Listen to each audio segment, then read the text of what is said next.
Hello. അപ്പോൾ ഇന്ന് ഞാൻ വന്നിട്ടുണ്ട്. റെസിപ്പിയായിട്ടൊന്നുമില്ല, ഇന്നെൻ്റെ ഒരു വീഡിയോ ഉള്ളൂ. അപ്പം ഇന്ന് ഞായറാഴ്ച കൊണ്ട് എനിക്കിങ്ങനെ വർക്കില്ലായിരുന്നു, ജോലിയില്ലായിരുന്നു. അപ്പോൾ ഇന്ന് ഞായറാഴ്ച വീട്ടിലെ ജോലിയാണ് മൊത്തം ചെയ്യുന്നത്.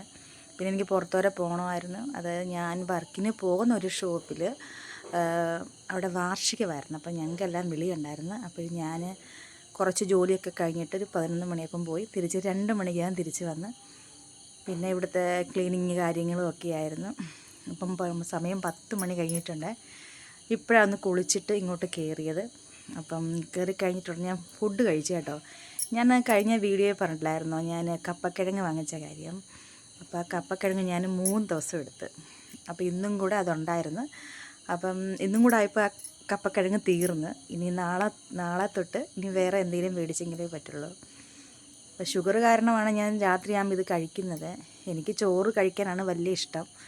പക്ഷേ കഴിഞ്ഞ ദിവസം എനിക്കൊരു ആക്സിഡൻ്റ് ഉണ്ടായിട്ട് എൻ്റെ കാലൊന്ന് മുറിഞ്ഞു. കഴിഞ്ഞ ദിവസമല്ല, 1.5 മാസമായി ഇതുവരെ ആ മുറിവ് ഉണങ്ങിയിട്ടില്ല. ഷുഗർ കിടക്കുന്നത് കൊണ്ടാണ് ഉണങ്ങാൻ പാടെന്നാണ് ഡോക്ടർ പറഞ്ഞത്. അപ്പം കഴിവതും ചോറൊക്കെ ഞാനിപ്പം കഴിക്കാറില്ല. പിന്നെ ഉച്ചയ്ക്ക് ഒരു തവി ചോറ്, അതിൽ കൂടുതൽ കഴിക്കത്തില്ല. അത് കഴിച്ചില്ലെങ്കിൽ ആ സമയമാകുമ്പോഴത്തേന് അയ്യോ ഭയങ്കര വിഷമമാണ്. അത് വിഷമമെന്ന് പറഞ്ഞാൽ ശരീരം മൊത്തം അങ്ങ് വിറയൽ പോലെ ആയിപ്പോവും എനിക്ക് പിന്നെ നിൽക്കാനോ ഒന്നും പറ്റുകയില്ല. ഞാനിപ്പോൾ ഈ സ്കൂട്ടറിലാണ് വർക്കിന് പോകുന്നത്. അപ്പോൾ എനിക്ക് പേടി, എവിടെയെങ്കിലും ഞാൻ വീണ് പോവോ എന്നുള്ളൊരു പേടിയുണ്ട്. അതുകൊണ്ട് ഞാൻ കൃത്യസമയമാകുമ്പം ഒരു ചോറ് കഴിക്കും. അതായത് ഒരു തവി ചോറേ കാണത്തുള്ളൂ. പിന്നെ വെജിറ്റബിളൊക്കെയാണ് കൂടുതൽ കഴിക്കാറ്. ഷുഗർ എങ്ങനെ നമ്മൾ ഒന്ന് കൺട്രോൾ ചെയ്യാൻ പറ്റും എന്നാണ് നമ്മൾ ആലോചിക്കേണ്ടത്. പിന്നെ ഞാൻ ഈ കുറച്ച് ടിപ്സൊക്കെ ഉണ്ട്.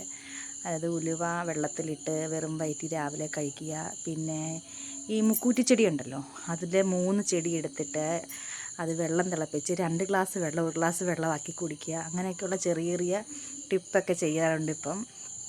പിന്നെ ഈ കൂടുതലായിരുന്നു ഷുഗറൊക്കെ, ഇപ്പോൾ എല്ലാം നോർമലായി വന്നിട്ടുണ്ട്. അന്നേരം പിന്നെ മുറിവിന് ഒരു കരുവായിട്ടുണ്ട് അന്നേരം. അതുകൊണ്ട് ഞാൻ ചോറ് കഴിവതും രാത്രി കഴിക്കാറില്ല. പിന്നെ ഗോതമ്പ് വെച്ചുള്ള എന്തെങ്കിലും, അതും എനിക്കിഷ്ടമല്ല. എന്നാലും ഞാൻ ഒന്നുമില്ലെങ്കിൽ മാത്രം ഇച്ചിരി ഗോതമ്പ് എടുത്ത് 2 ദോശ ഉണ്ടാക്കി കഴിക്കാറുള്ളൂ. അപ്പം ഇന്നത്തെ വിശേഷം, ഞായറാഴ്ചയായിട്ട് നല്ല തിരക്കുള്ള ജോലിയായിരുന്നു. കുറേ തുണി ഉണ്ടായിരുന്നു കഴുകിയിടാൻ. അപ്പം മെഷീനകത്ത് കഴുകുന്ന തുണിയുണ്ട്, കല്ലിൽ നനയ്ക്കുന്ന തുണിയുണ്ട്. നല്ല ടോപ്പൊക്കെ ഞാൻ കല്ലിലാണ് നനയ്ക്കാറ്. മെഷീനിൽ വീട്ടിൽ ഇടുന്നതും പിന്നെ ഷീറ്റും അങ്ങനെയുള്ള കാര്യങ്ങളൊക്കെ മെഷീനിൽ നനയ്ക്കാറുള്ളൂ. അപ്പോൾ ഇന്നെല്ലാം നനച്ച് ഉണക്കി പറക്കി മടക്കി വെക്കേണ്ടിടത്തെല്ലാം വെച്ചിട്ടുണ്ട്. പിന്നെ അപ്പം അതുപോലെ നാളെയും ജോലിക്ക് പോകണം. അപ്പം നാളെ എനിക്ക് കുറച്ച് ദൂരമാണ് ജോലി. വൈകിട്ട് വരുമ്പോൾ ഒരു 7:30 മണിയെങ്കിലും ഞാനാകും. അപ്പോൾ ഇതൊക്കെയാണ് എൻ്റെ വിശേഷങ്ങൾ. പിന്നെ ഇന്ന് പ്രത്യേകിച്ച് ഒരു കാര്യങ്ങളും ഇല്ലായിരുന്നു. വീട്ടിൽ ക്ലീനിങ്ങും കാര്യങ്ങളും ഒക്കെ ഉള്ളായിരുന്നു. ഇഷ്ടമായെങ്കിൽ ലൈക്ക് ചെയ്യുക, സബ്സ്ക്രൈബ് ചെയ്യുക, കമൻ്റ് ഇടുക. എനിക്ക് കമൻ്റാണ് കൂടുതലും വേണ്ടത്. കമൻ്റ് കാണുമ്പോൾ എനിക്കും തിരിച്ച് നിങ്ങളോട് സംസാരിക്കാനുള്ള ഒരു അവസരം ഉണ്ടാകുമല്ലോ. അപ്പം നിങ്ങൾ എന്തുണ്ടെങ്കിലും കമൻ്റ് ചെയ്യണം. പിന്നെ ഇത്രയേ ഉള്ളൂ. ഇപ്പം 10 മണിയായി, എനിക്കേറി കിടക്കണം. രാവിലെ എണീക്കണം, മോളെ ട്യൂഷന് കൊണ്ടുപോകണം, തിരിച്ച് വീട്ടിൽ വരണം, പിന്നെ ജോലിക്ക് പോകണം. അങ്ങനെയൊക്കെയുള്ള കുറേ കാര്യങ്ങളാണ് നാളെ ഉള്ളത്. അപ്പോൾ ഇത്രയേ ഉള്ളൂ. അപ്പം എല്ലാവർക്കും ഗുഡ് നൈറ്റ്.